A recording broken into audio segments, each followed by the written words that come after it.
తెలివైన వాళ్ళలా పుట్టడం కన్నా మనం తెలివైన వాళ్ళమని ప్రపంచాన్ని నమ్మించడం ఇంకా కష్టం. ఈ మూవీ సీరియస్ మ్యాన్. తన కొడుకు తెలివైనవాడు అని ప్రపంచాన్ని నమ్మించడానికి ఒక తండ్రి ఏం చేశాడో ఈ స్టోరీ లాస్ట్ వరకు చూడండి, చాలా బాగుంటుంది. మన కథలో హీరో పేరు అయాన్ మనీ.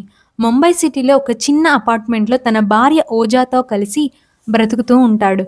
తక్కువ కులం నుంచి వచ్చినవాడు. తన చిన్ననాటి జీవితం అంతా అవమానం, ఆకలి నొప్పులతోనే నిండింది.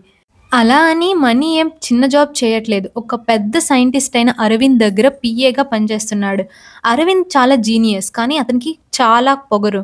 స్టాఫ్ని పని వాళ్ళలా చూస్తాడు. అరవింద్ భూమి మీద పడే స్పేస్ రాక్స్లో ఏలియన్ జెమ్స్ ఉన్నాయా లేదా అని రీసెర్చ్ చేస్తూ ఉంటాడు. అరవింద్ ఈ రీసెర్చ్ కోసం ఒక మినిస్టర్ని ఫండింగ్ అడుగుతాడు. అరవింద్ చెప్పింది ఆ మినిస్టర్కి ఏం అర్థం కాకపోయినా ఫండింగ్ ఇవ్వడం స్టార్ట్ చేస్తాడు. మన హీరో అయిన అయాన్ మనీకి అప్పుడే ఒకటి అర్థమవుతుంది. మనం ఎప్పుడైతే ఇంగ్లీష్లో పెద్ద పెద్ద వర్డ్స్ మాట్లాడతామో ఆపోజిట్లో ఉండేవాళ్ళు మనం తెలివైన వాళ్ళమని అనుకుంటారు. మనం చెప్పింది వాళ్ళకి అర్థం కాకపోయినా అని అర్థమవుతుంది. అప్పటి నుంచి ఒక్కొక్క ఇంగ్లీష్ వర్డ్ని నేర్చుకోవడం స్టార్ట్ చేస్తాడు. ఒకాబులరీతో అందరి దగ్గర ఇంప్రెషన్ క్రియేట్ చేయడం స్టార్ట్ చేస్తాడు. దాంతో అందరూ ఇతన్ని తెలివైనవాడు అని అనుకుంటారని. ఒకరోజు తన భార్య ఓజాని దగ్గరలో ఉన్న ఒక రిసార్ట్కి తీసుకెళ్తాడు. కానీ అక్కడ స్టాఫ్ వచ్చి, సార్ ఇది ఓన్లీ రెసిడెంట్స్కి మాత్రమే అని చెప్తాడు. కానీ వాళ్ళని చాలా కాన్ఫిడెంట్గా మన అయాన్ మనీ బ్లఫ్ చేయడం స్టార్ట్ చేస్తాడు ఇంగ్లీష్ వర్డ్స్తో. సో అక్కడ ఉండే స్టాఫ్ తను ఇక్కడ వాడే అని అనుకుంటారు. తన ప్రెగ్నెంట్ వైఫ్కి మనీ ఇలా చెప్తూ ఉంటాడు, ఈ ప్రపంచంలో 4 జనరేషన్ పేరెంట్స్ ఉంటారు. ఫస్ట్ జనరేషన్ పేరెంట్స్కి చదువు విలువ తెలియదు. రెండవ జనరేషన్ వాళ్ళకి చదువు అవసరం తెలుసుకుంటారు. మూడవ జనరేషన్ పేరెంట్స్ ఉన్నంతలో బెస్ట్ ఎడ్యుకేషన్ ఇస్తారు. 4వ జనరేషన్ పేరెంట్స్ తన పిల్లల చేతుల్లో సిల్వర్ స్పూన్ పెడతారు. నా కొడుకు 4th జనరేషన్ అవ్వాలి అంటాడు. ఇప్పుడు ఆ రిసార్ట్ మేనేజర్ వచ్చి వాళ్ళని వెళ్ళిపోమంటాడు. ఇక్కడ మీరు రెసిడెంట్స్ కాదని మాకు అర్థమైంది, మీరు వెళ్ళిపోండి అని.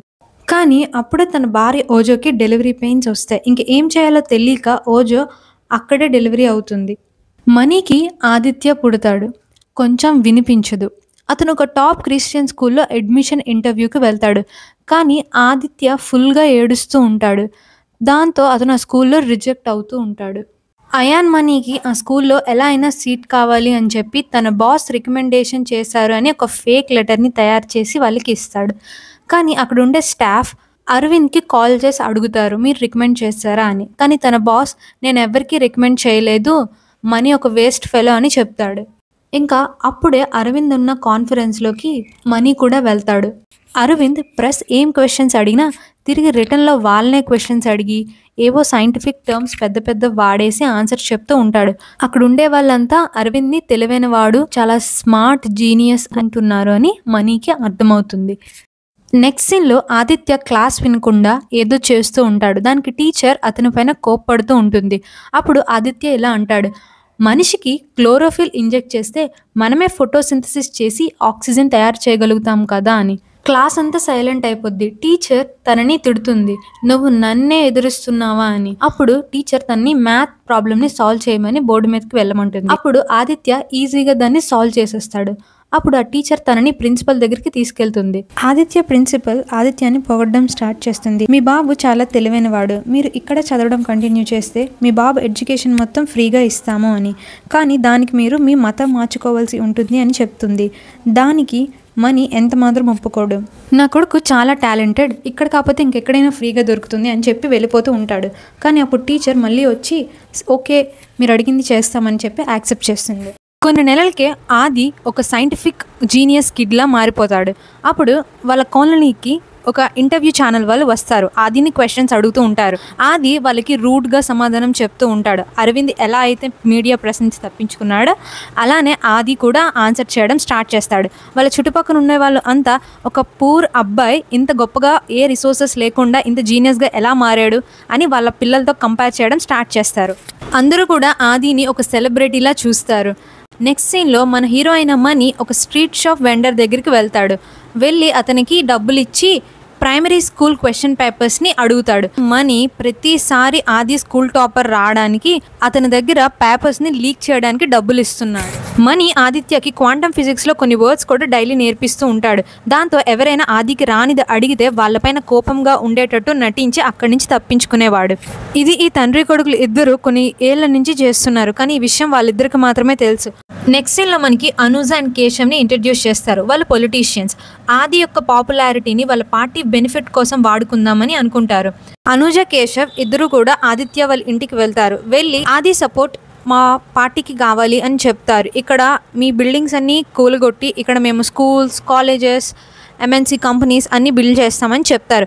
దాంతో మనీ దానికి ఒప్పేసుకుంటాడు. దీంట్లో ఆది చేయవలసిన ఫస్ట్ పని వాళ్ళ కాలనీ వాళ్ళందరి బిల్డింగ్స్ని ఆ కంపెనీకి ఇవ్వడానికి వాళ్ళని ఒప్పించాలి.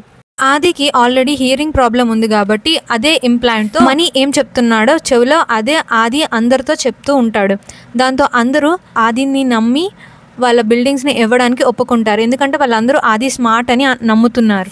నెక్స్ట్ సీన్లో ఆది సైకిల్ తొక్కుతూ ఉంటాడు. తన ఫ్రెండ్ అయిన సయాలిని వాళ్ళ మదర్ ఇంట్లో నుంచి బయటికి పంపిస్తుంది. ఎందుకంటే తను ఎగ్జామ్లో ఫెయిల్ అయింది అని. ఆది చాలా బాధపడి తన దగ్గరికి వెళ్ళి చెప్తాడు, నెక్స్ట్ ఎగ్జామ్లో నీకు ఫుల్ మార్క్స్ వచ్చేలా నేను చేస్తాను అని.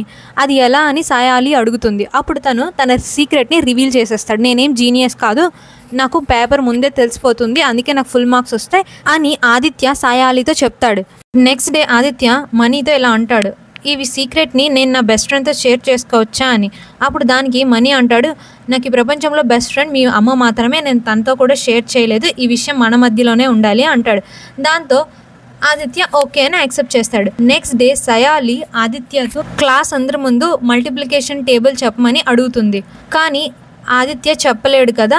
సయాలి వచ్చి సారీ కూడా చెప్తుంది. కానీ ఆదిత్యకి అదేం నచ్చదు. ఆదిత్య ఈ విషయం మనీతో చెప్తాడు. మనీ ఈ విషయానికి భయపడి సయాలిని మేడపైకి తీసుకువెళ్తాడు. ఈ విషయాన్ని ఎవరికైనా నువ్వు చెప్తే మీ నాన్న నా ఆఫీస్లోనే ఆఫీస్ బాయ్గా పనిచేస్తున్నాడు, తన్ని ఆఫీస్ నుంచి గెంటేస్తా అని చెప్తాడు. దానికి సయాలి భయపడి ఈ విషయాన్ని నేను ఎవరితో చెప్పను అని ప్రామిస్ చేస్తుంది. నెక్స్ట్ డే అరవింద్కి ఒక బిగ్ డే. ఎందుకంటే ఎయిర్ బెలూన్స్ని స్పేస్లోకి పంపిస్తారు ఏలియన్స్ జర్మ్స్ ఉన్నాయా లేదా అని తెలుసుకోవడానికి. కానీ రిపోర్ట్స్ నెగిటివ్ వస్తాయి. రిపోర్ట్స్ నెగిటివ్ వచ్చాయని తెలిస్తే రీసెర్చ్ కోసం వచ్చిన ఫండ్స్ అన్ని వెనక్కి తీసుకుంటారని ఒక ఫేక్ పాజిటివ్ రిపోర్ట్ని తయారు చేస్తారు. ఈ విషయం తెలిసిన మనీకి అరవింద్ తన లైఫ్లో ఏం చేశాడో అన్నీ బాగా గుర్తొస్తాయి. ఆదిత్య స్కూల్ అడ్మిషన్ అప్పుడు అరవింద్ ఏం చేశాడో అది బాగా గుర్తుంచుకొని మనీ హయ్యర్ అఫీషియల్స్కి ఆ ఒరిజినల్ డాక్యుమెంట్స్ని సబ్మిట్ చేస్తాడు. దాంతో అరవింద్ ఫ్రాడ్ చేసినందుకు అతన్ని జాబ్ నుంచి తీసేస్తారు. ఆది అరవింద్కి ఒక లెసన్ టీచ్ చేసినందుకు చాలా హ్యాపీగా ఫీల్ అవుతాడు. అదే ఒక వారం తర్వాత అరవింద్ ఆది ఉన్న స్కూల్కి చీఫ్ గెస్ట్గా వస్తాడు. అరవింద్ ఆదిత్యని టెస్ట్ చేస్తాడు. అందులో అరవింద్కి అర్థమైంది ఏంటి అంటే ఆదిత్య ఏం స్పెషల్ జీనియస్ ఏం కాదు, అతను ఒక నార్మల్ కిడ్డే అని. మనీ అరవింద్ని బతిమలాడుతాడు, ఈ విషయాన్ని ఎవరికి చెప్పొద్దు ప్లీజ్, మీ పోయిన జాబ్ మీకు మళ్ళీ తెప్పి ఇస్తాను అని చెప్తాడు. ఫస్ట్లో అరవింద్ తన జాబ్ తిరిగి వచ్చే అన్ని కనెక్షన్స్ మనీకి ఉన్నాయని నమ్మడు. కానీ తనకు ఒక ఛాన్స్ ఇస్తాడు. తను డైరెక్ట్గా అనూజ దగ్గరికి వెళ్ళి అరవింద్ జాబ్ని ఎలా అయినా తీసుకురావాలి తిరిగి అని చెప్తాడు. అనూజ ఫస్ట్లో ఒప్పుకోదు, కానీ ఆ తర్వాత ఒప్పుకుంటుంది. అరవింద్ చేసిన కాంట్రిబ్యూషన్స్కి హోమ్ మినిస్టర్కి ఒక లెటర్ రాయమని అడుగుతుంది. దాంతో మనీ ఆ లెటర్ రాసి హోమ్ మినిస్టర్కి పంపిస్తాడు. నెక్స్ట్ డే ఆది స్పీచ్ కోసం ప్రిపేర్ అవుతున్నప్పుడు తన ఓన్గా ప్రిపేర్ అవ్వడానికి ట్రై చేస్తున్న ఆది అస్సలు చదవలేకపోతూ ఉంటాడు. దాంతో మనీ తనపైన ఇంకా ప్రెషర్ పెడుతూ ఉంటాడు. ఆది మెంటల్గా చాలా డిస్టర్బ్ అవుతూ ఉంటాడు. నెక్స్ట్ డే స్పీచ్లో అది మాట్లాడకపోవడం వల్ల ఆదిని వెంటనే ఇంటికి తీసుకొచ్చేస్తారు. అనూజ కూడా ఆదిని రెస్ట్ తీసుకోమని చెప్తూ ఉంటుంది. హోమ్ మినిస్టర్ మళ్ళీ అరవింద్కి జాబ్ ఇవ్వడానికి ఒప్పుకుంటాడు. కానీ అదే సమయంలో అరవింద్కి ఏం తెలుస్తుందంటే తన ఫ్రాడ్ని ఎక్స్పోజ్ చేసింది కూడా మనీయే అని. ఈ విషయం తెలుసుకున్న అరవింద్ వెంటనే ఆదిత్య సీక్రెట్ని అనూజ అండ్ కేశవ్కి ఒక లెటర్ రాసి చెప్తాడు. దాంతో ఆదిత్య నుంచి అన్ని కనెక్షన్స్ అనూజ అండ్ కేశవ్ తెంపేసుకుంటారు. అక్కడి నుంచి ఇంటికి వచ్చి చూస్తే ఆదిత్య కంటిన్యూస్గా ఏడుస్తూ ఉంటాడు. అలాగే ఆ స్పీచ్ని కంటిన్యూస్గా ఇల్లంతా తిరుగుతూ చెప్పడం స్టార్ట్ చేస్తాడు ఆపకుండా. దాంతో అప్పుడు మనీకి అర్థమవుతుంది తను ఎంత మిస్టేక్ చేశాడో.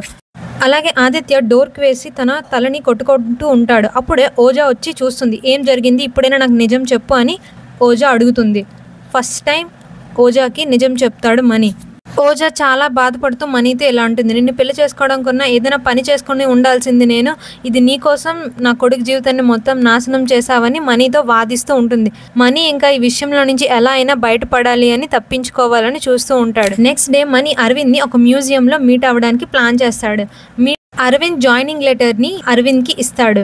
అలానే ఆ మ్యూజియంలో ఒక పిక్చర్ ఉంటుంది. ఆ పిక్చర్ని ఇది చూసి అరవింద్ని ఎలా అంటాడు, ఈ పిక్చర్లో ఉన్న అబ్బాయి ఎవరో తెలుసా అని. అది నేనే, అది మా అమ్మ అని చెప్తాడు. ఈ పిక్చర్లో ఉన్నది నేను మా అమ్మ. ఈ పిక్చర్ ఒక ఫోటోగ్రాఫర్ తీశాడు. మేము విలేజ్లో ఉండేవాళ్ళం. ఆ విలేజ్లో ఎవరైతే బెస్ట్ ఫోటోగ్రాఫ్కి పోజ్ ఇస్తారో వాళ్ళకి $150 ఇస్తామని అన్నారు. అప్పుడు నేను మా అమ్మ కూడా వెళ్ళాం.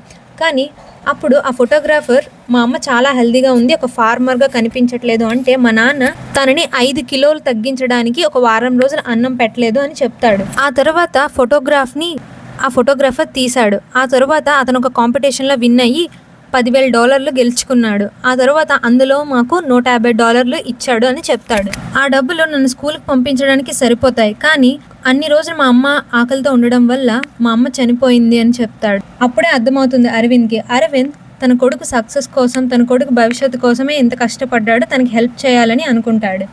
ఆదిత్యతో అరవింద్ ఒక టీవీ షో చేస్తాడు. అందులో ఆడియన్స్ని అడుగుతాడు, ఆదిత్యని ఒక సింపుల్ జీవితం జీవించనివ్వండి. అరవింద్ వేసిన ప్లాన్ సక్సెస్ అవుతుంది.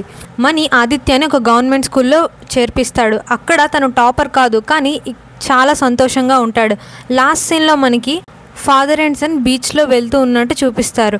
చాలామంది తన పిల్లలు తెలివైన వాళ్ళ అందరి ముందు ఉండాలి అని ఆరాటపడుతూ ఉంటారు, కానీ తన పిల్లలు సంతోషంగా ఉన్నారో లేదో ఎవరు చూడరు. ఈ మూవీ చూస్తే మీకు అర్థమవుతుంది.